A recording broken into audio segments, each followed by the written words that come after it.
Ang impyerno bilang isang konsepto ay hindi laging konektado sa pagiging isang lugar na nagliliyab ng walang katapusan.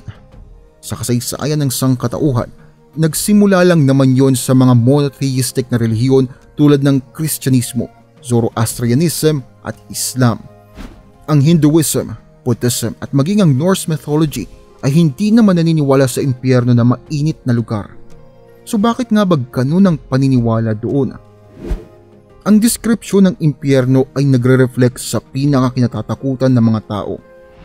Kung nabubuhay ka sa mainit na disyerto o isang tropical na bansa tulad ng Pilipinas, syempre ang sobrang init na impyerno ay talagang katatakutan mo. Parang yung mga nabubuhay sa Scandinavia. Para sa kanila naman ang impyerno ay sobrang lamig na lugar, hindi rin naman komportable.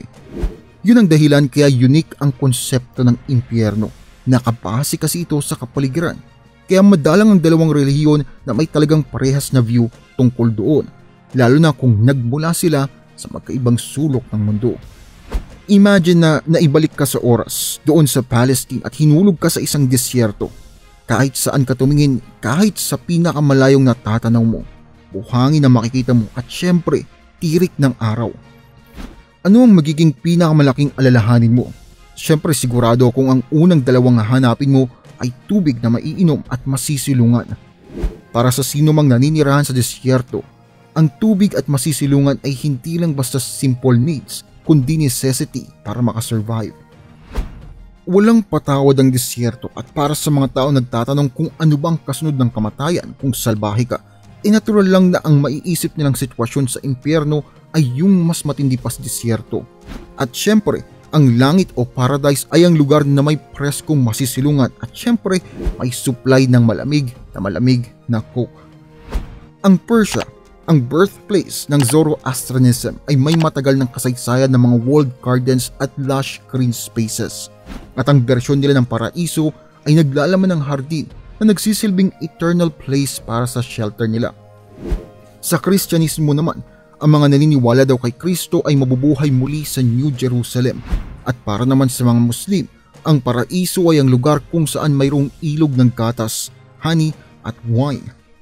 Pero gaya nga ng pagpersonify ng paraiso sa pinakamasarap na buhay na pwede mong ma-imagine, ang impyerno naman ang kabaligtaran noon.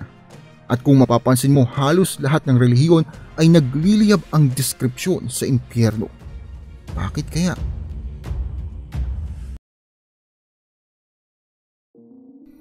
Ang sagot, well, dahil sa nagbabagang araw na kinatatakutan ng lahat ng mga tao. Sa Quran, ang salitang apoy ay ginamit ng 125 beses. Ang nagliliyab na apoy ay 26 naman. Sa Christian version ng impyerno, kinumpara yon sa contemporary Gehenna, isang lugar kung saan ang mga katawan ng tao na nagkasala ay sinusunog.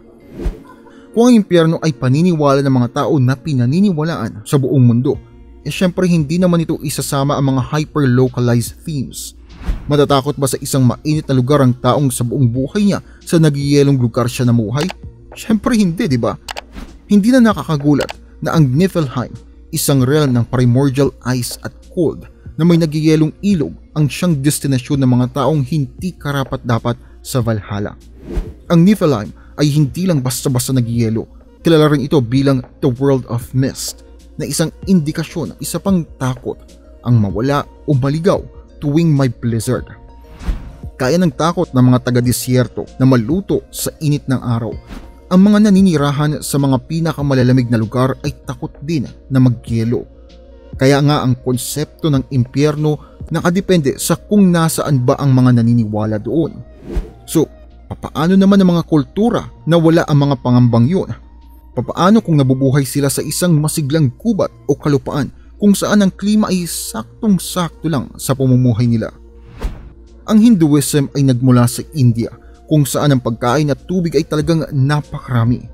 Ang mayabong na kapaligiran at saktong klima ay nangangahulugang walang takot doon na masunog sa araw o magyelo ng buhay. Pero para sa mga tao na naninirahan doon, ang paggaligaw sa kagubatan o yung makaharap ang isang tigre ang talagang kinatatakutan nila. Kaya papaano ito nakakaapekto sa paniniwala nila sa impyerno? Sa ibang mga kwento, Ang impyerno ay sinasabing isang masukal na kagubatan na may kakaunting shade lamang o lilim, at doon tinotorture ang mga kaluluwa.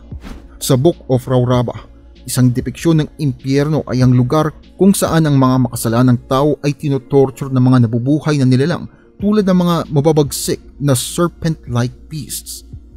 Isa pang kwento, ang Asipetravana. Ang kaluluwa ay nilalagay sa isang kagubatan na ang mga tahon at halaman ay gawa sa espada na pumipigil naman sa kanila para makatakas. Ang mga depiksyong ito, tulad ng impyerno ng mga desert religions, ay tila galing sa kapaligiran nila. Bakit mo nga namang sasabihin ang impyerno ay isang disyerto kung hindi naman nila alam kung ano ang disyerto o kung ano ang feeling ng nasa disyerto?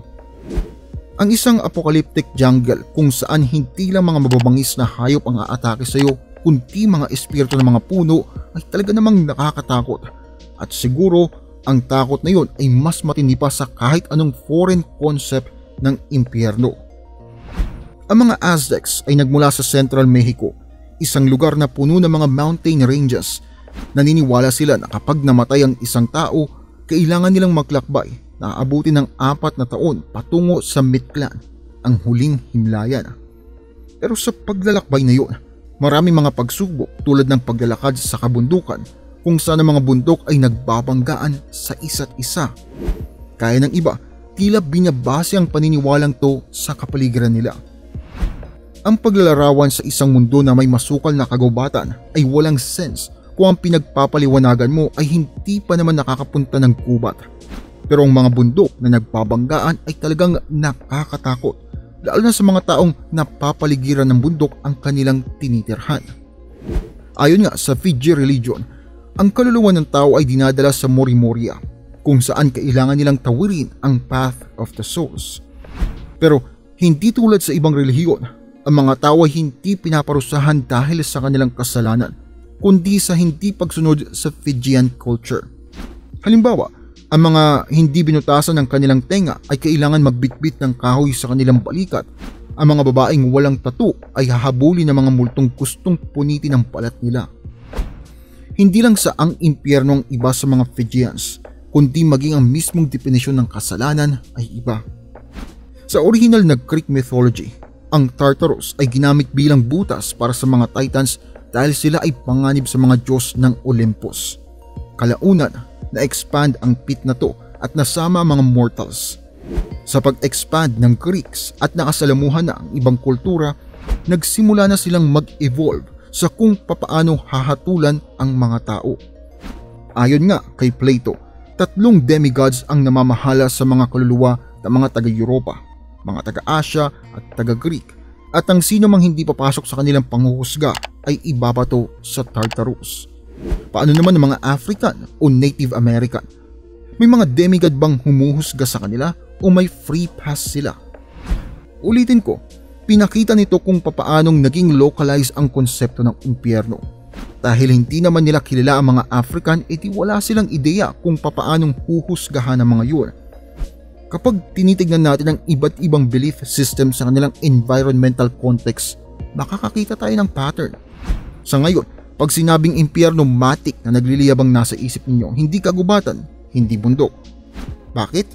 Dahil yon sa desert faith na humugis sa ating mundo. Nang inadapt ng Romans ang Kristyanismo, ang buong Europe ay blinend ang kanilang mga unique faiths sa nagliliyab na deskripsyon na yon ng impyerno. Sa Asia, ang Zoroastrianism at Islam ay sobrang magkamukhang paniniwala at maging sa deskripsyon ng impyerno ay magkaparehas sila. Sa labas ng mga kontinenteng to, may iba't ibang uri din ng impyerno pero hindi na sila kumalat tulad ng pinaniniwalaan natin. Either kinalimutan sila o kusa na lang silang nawala. Pero kung ang impyerno ay isa lang konsepto na pinasi sa pinakakinatatakutan natin, kailangan na ba nating palitan ang ibig sabihin nun? Kung ang impyerno ay manifestasyon ng ating matitinding takot, ano kayang itsura nun ngayon kung ibang landas ang tinahak ng kasaysayan?